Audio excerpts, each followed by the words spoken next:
অনেক দিন আগেকার কথা।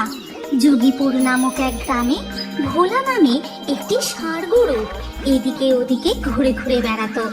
সে ছিল খুবই শান্ত স্বভাবের, তাই গ্রামের সবাই তাকে একটু বেশি ভালোবাসতো। আরে আরে, আমাদের ভোলা যে, তা সকাল সকাল কিছু খেয়েছিস? আয় আয়, সামনের ওই মুদির দোকান থেকে তোকে একটু আটা কিনে দিই। এই কথা বলে দিনু দোকানের দিকে যায়। তারপর সেখান থেকে আটা কিনে ভোলা ষাঁড়কে খেতে দেয়। খা বাবা খা, মন ভরে খা। এরপর ভোলার আটা খাওয়া হয়ে গেলে সে সেখান থেকে চলে যায়। দিনুও নিজের কাজে চলে যায়। কিছুক্ষণ পর ভোলা ষাঁড় গিয়ে পৌঁছায় এক বাড়ির সামনে। ও গিন্নি, আমাদের ভোলা এসে গেছে গো, তাড়াতাড়ি বাইরে এসো, ওকে কিছু খেতে দাও। যাচ্ছি গো যাচ্ছি, ওকে শুধু খেতে দিলে হবে? ও যে আমাদের মহাদেবের বাহন, ওকে আগে পুজো করতে হবে, ধূপ দিতে হবে, তবে না খেতে দেবো। তা বেশ বেশ, তোমার যা মন চায় তাই করো। এরপর জগাইয়ের গিন্নি হাসি মুখে এগিয়ে এসে ভোলা ষাঁড় গরুকে ধূপ দেখিয়ে তার দিকে কিছু ফুল দিয়ে তাকে একটি ফল খেতে দেয়। নে ভোলা, আমার পুজো হয়ে গেছে, এবার তুই আয়, কালকে আবার আসিস কিন্তু। এই রকম ভাবেই ভোলা গোটা গ্রাম ঘুরে ঘুরে এর ওর বাড়ি গিয়ে নানান রকম খাবার খায়। কেউ কেউ আবার তাকে শ্রদ্ধা ভরে পুজোও করে। একদিন মামদভূত সেই গ্রামের উপর দিয়ে উড়ে উড়ে যাচ্ছিল। ও, কখন থেকে উড়ে উড়ে বেড়াচ্ছি, কিন্তু এদিকে ওদিকে ঘুরে ঘুরেও কোথাও কিছু খাবার পেলাম না। এদিকে খিদেতে পেট জ্বলে যাচ্ছে, যাই ওই গাছটাই একটু বসি।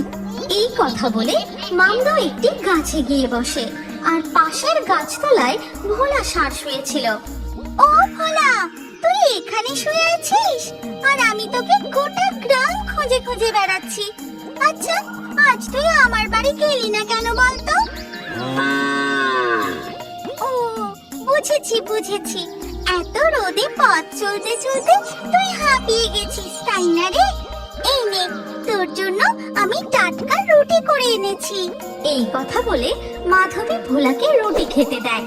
আর এই সব কিছু গাছের ডালে বসে বসে দেখতে থাকে মামদো। ও বাবা, এটা কি দেখছি আমি? এই বউটা নিজে এসে এই ভোলা নামের ষাঁড় গরুটাকে টাটকা রুটি খাওয়াচ্ছে। ভোলার তো বেশ মজা দেখছি। ও ভোলা, এখন আমি আসি রে, কাল আমাদের বাড়ি যেতে ভুলিস না যেন। ওরে বাবা, আবার বাড়িতে গিয়ে খাবার খাওয়ার নেমন্তন্ন জানিয়ে গেল।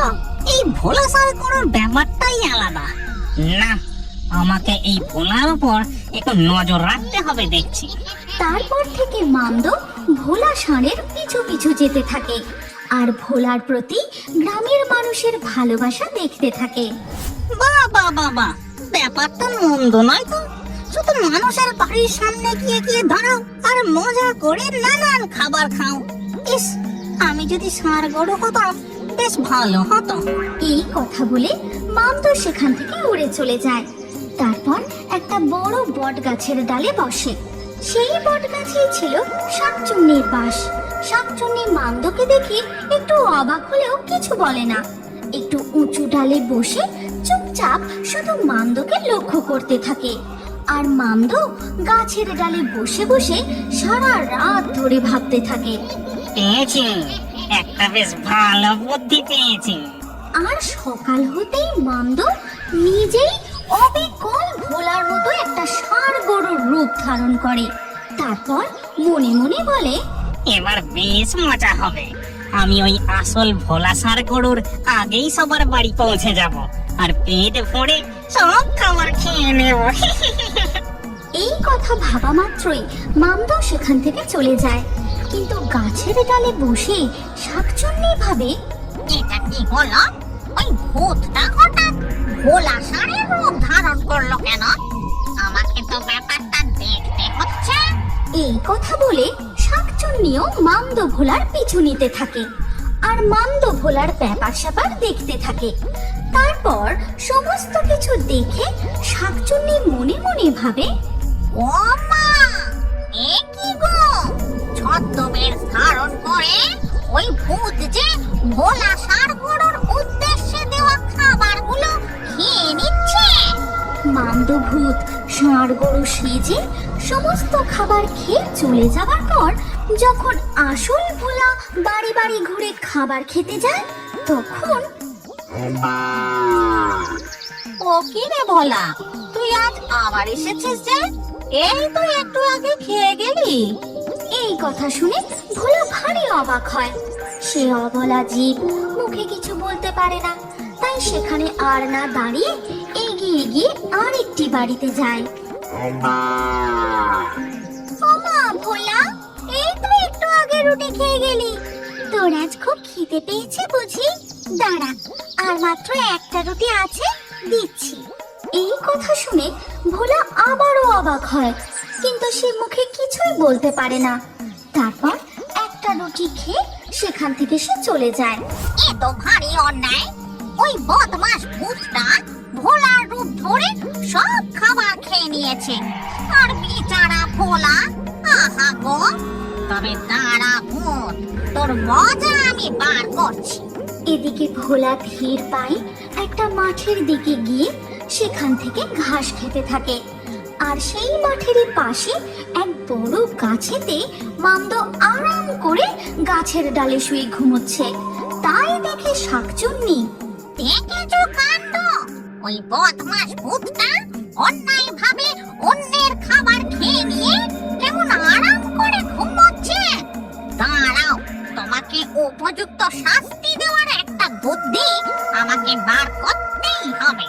এর পরের দিন সকালবেলা মামদ ভূত আবার যখন ভোলা ষাঁড় গরুর রূপ ধরে রাস্তা দিয়ে যেতে থাকে, তখন হঠাৎ করে পিছন থেকে আর একটা ষাঁড় গরু এসে মামদ ভূত ষাঁড় গরুকে মারে এক গুঁতো। ওরে বাবা, এ কি, কে আমার পিছন থেকে এত জোরে গুতলো? আসল ভোলা ষাঁড় গরুটা আমায় চিনতে পেরে গেল নাকি? কি রে বেটা ভূত, কেমন লাগলো? ভোলা সেজে তার খাবার খেয়ে নেওয়া, এবার তোর মজা আমি বার করছি। এই বলে শাকচুন্নি আবার তাকে ঘুঁটিয়ে দেয়। ওরে বাবা রে বাবা, আমার খুব বড় ভুল হয়ে গেছে।